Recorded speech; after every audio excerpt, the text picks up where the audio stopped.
Dobar dan poštovani gledalci, dobrodošli u 18. izdanje SwishCasta. Moj današnji gost je košarkaš košarkaškog kluba Split, Shannona Shortera. Shannon, first of all, how are you?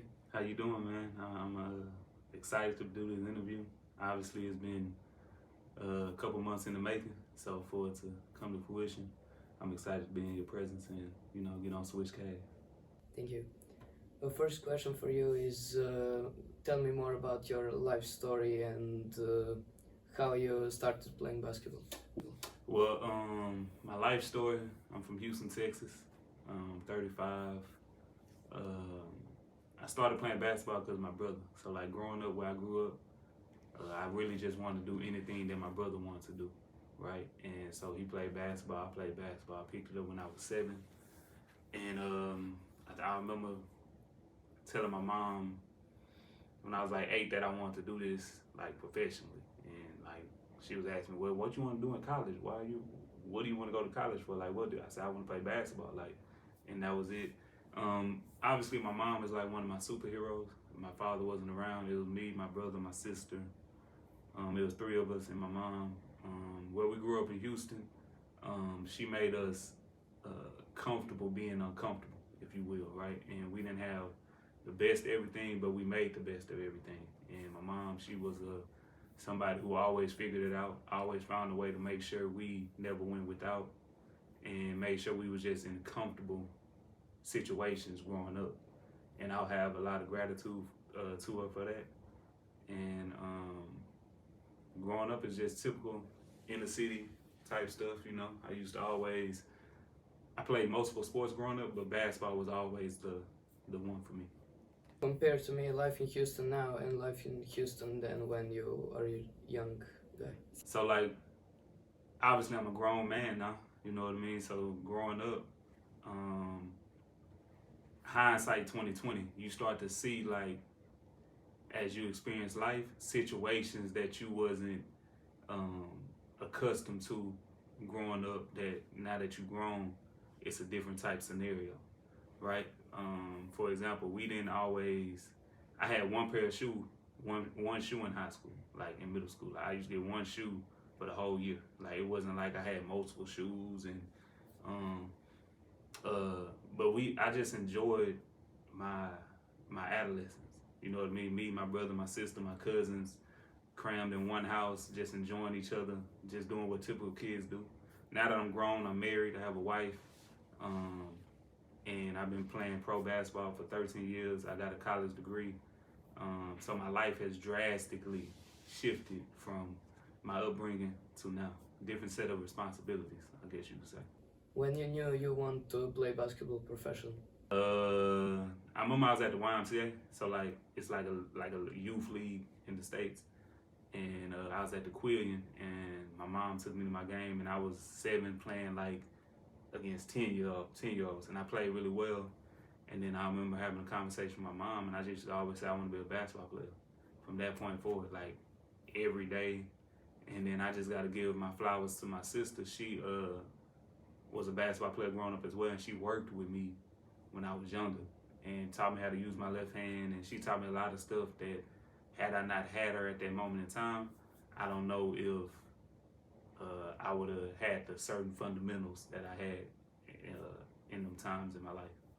What you can tell me about playing in Split? You are there like 2 or 3 years? Yeah, 3 years. Split, it came about at a time where it was a lot of uncertainty with me, so to speak, right? Like I was thinking about retiring. I was in Turkey, my team went bankrupt, and I was just, mine was in a lot of places, right? And so my agent, we got a call from Split. I flew over from Istanbul, Turkey, and then from there it's just been a smooth transition. Like they accepted me right when I came. They let me be myself. The city, the fans, they all appreciate me. I appreciate them. And it's one of the most beautiful cities in the world that I've ever been to. And it's small, it's very compact, but at the same time, you still have your own solitude, I guess you could say. Time to yourself where you can, go through each day. And I just enjoy it, you know. Obviously, I've been there few years now, so obviously I have a certain level of comfortness with this situation, and you know, hopefully, we'll see where it goes. Do you know something that is connected with history of that club? I just knew before I got there that Tony Kukoc played for them, and they won like 3 straight EuroLeague titles. 3 straight. And when I did my study, my research, that was like the big thing that I found out. You are captain, I think, and Yeah. you are the oldest guy in the team. Don't say that out loud. How you feel about that fact? So like being the captain, it was like I had no idea like that was even a thing. You know what I mean? Like obviously I'm a leader. Obviously I go about leading my guys the way I lead them and etc. But like being a captain, I feel like it comes with a different set of responsibility, and I gotta show up every day. Like I can't have no, I'm tired today, I don't feel like going to practice today, I don't feel like practicing. Like I gotta be there every day because my teammates are looking at me and etc. And I take it with a great deal of gratitude, great deal of respect towards that position, because it's a blessing just to be able to be accepted and be the first to do something in a historical club. So to be the first foreign-born captain of Split, I don't take that lightly. And me being 35, I don't feel like I'm 35, if that makes sense. Like, but you know, reality is reality. I am 35, but I still enjoy the game. I'm still very passionate about it. My body feels amazing. I feel like I'm moving pretty much similar to how I was moving 5 years ago, 6 years ago, you know? So I don't think I'm slowing down at any given moment, but at the same time, I'm day by day. Whatever happens, happens, and I just try to stay focused in on each day. What it meant to you to play overseas in Europe? It's been, like I said, I just wanted to be a professional basketball player. You know what I mean? So coming up, my family, we don't experience, it's a lot of people in my family haven't been outside of Houston, Texas. You see what I'm saying? So like to be able to travel the world, be in so many different countries, do what I love to do, get paid for doing it, what you love to do, it's a great deal of gratitude, and just knowing my story. Like I started in Mexico making $500 a month. So to be 13 years later, going to Mexico just for an opportunity and not knowing what's gonna come after that, and then taking advantage of the opportunity, and now we 13 years later in the position that I'm in, I can't thank God enough. How's the life in Croatia, in Split? It's very peaceful, especially like in the winter. Like obviously in the spring, summer, it's a lot more touristy and a lot of people in the city, so it's a lot more packed and crowded and etc. But it's very calm to me. It's not too erratic. It's very just chill to me. I go to practice, I go home, I go eat, I walk around freely, and I enjoy that. How you got the idea to start a podcast? Yeah, I actually got a podcast, The Underrated Podcast. Check it out. We just started probably about 2 months ago. I'm excited about it. It's basically diving into individuals' lives who went through some adverse situations and went through real situations and came out on the other side of it and rose to a position where they can just look back and say, I can't even believe I went through that to be where I am today.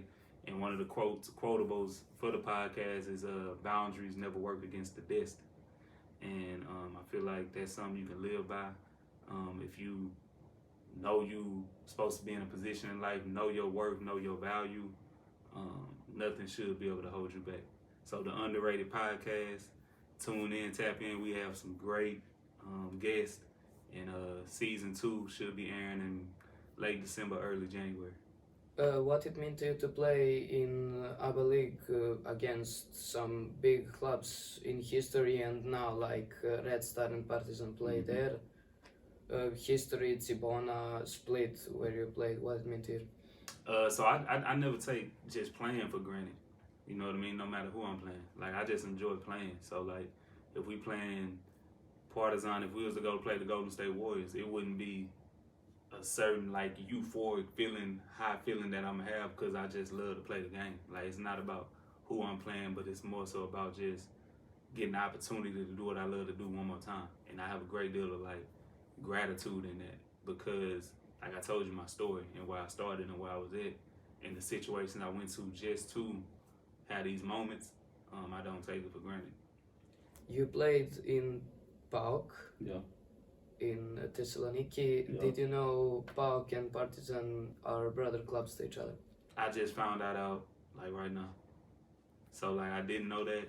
PAOK, I mean, but it makes sense though because PAOK fans are very passionate about their club as well, and obviously you see how Partizan fans are. Black and white. Right. So I mean, it makes sense now that you said that the commonalities between the two clubs, and just the history between the two clubs as well.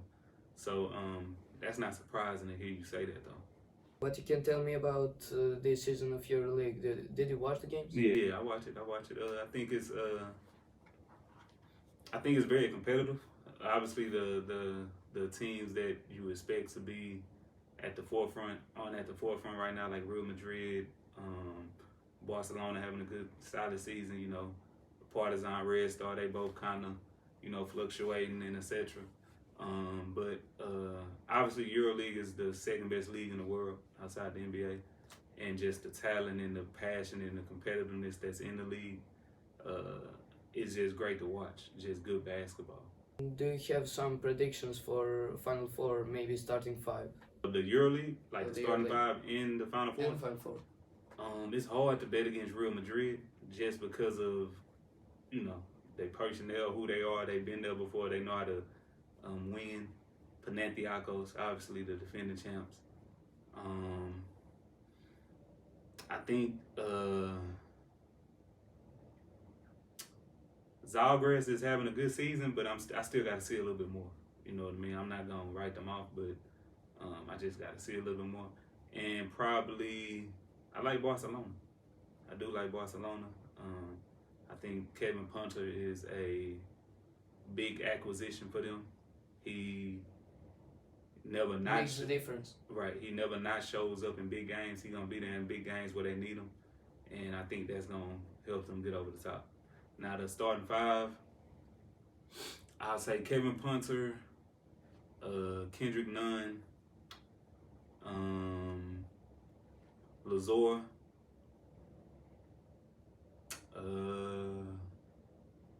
who is my four?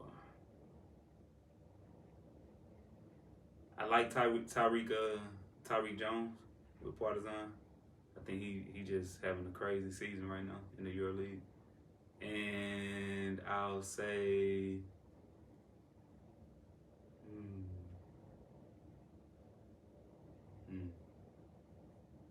Carson Edwards. I think he having a real good year too. What advices you can give to young hoopers? Trust your process. Don't rush your process. Trust your process. Don't look to the left. Don't look to the right. Don't look to compare yourself to other guys. Just put your head down and work every day though. Like show up every day, work. If this what you want to do, right? If this something you commit to and say you really want to be a professional basketball player, you got to understand, you got to count the cost of that. You got to realize like that's not an easy thing to do because it's billions of people around the world, millions that want to play professional basketball, and it's only a certain number that gets selected. So you got to separate yourself. How do you separate yourself? You got to be consistent. You got to show up every day. You got to have effort. You got to have the right mental approach. You got to believe in yourself. You know what I'm saying?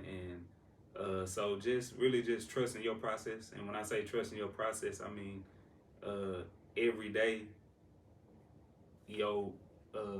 just locking in on each day and what you got to accomplish this day, where you feel like you can be better, where you can get better. And, listen. Don't think you know too much. Ask questions, listen, and just show up every day. Poštovani gledalci, to je to što se tiče ovog izdanja SwishCasta. Shannon, I will please you, like every my guest, look at this camera and saying something to our viewers at the end. I appreciate y'all for tuning in to this episode, Shannona Shortera. I greatly appreciate you for allowing me to be in your space, being this energy that you exude. I appreciate just your your passion for what you're doing and how you go about what you're doing at your young age. That's impressive. I hope y'all tune in. I hope y'all enjoyed this episode. Subscribe to his YouTube channel. Subscribe to the SwishCast. Follow them on Instagram. Follow my podcast, The Underrated Podcast. I'm 13 years in. I don't know how many years I got left. Thank you. God bless.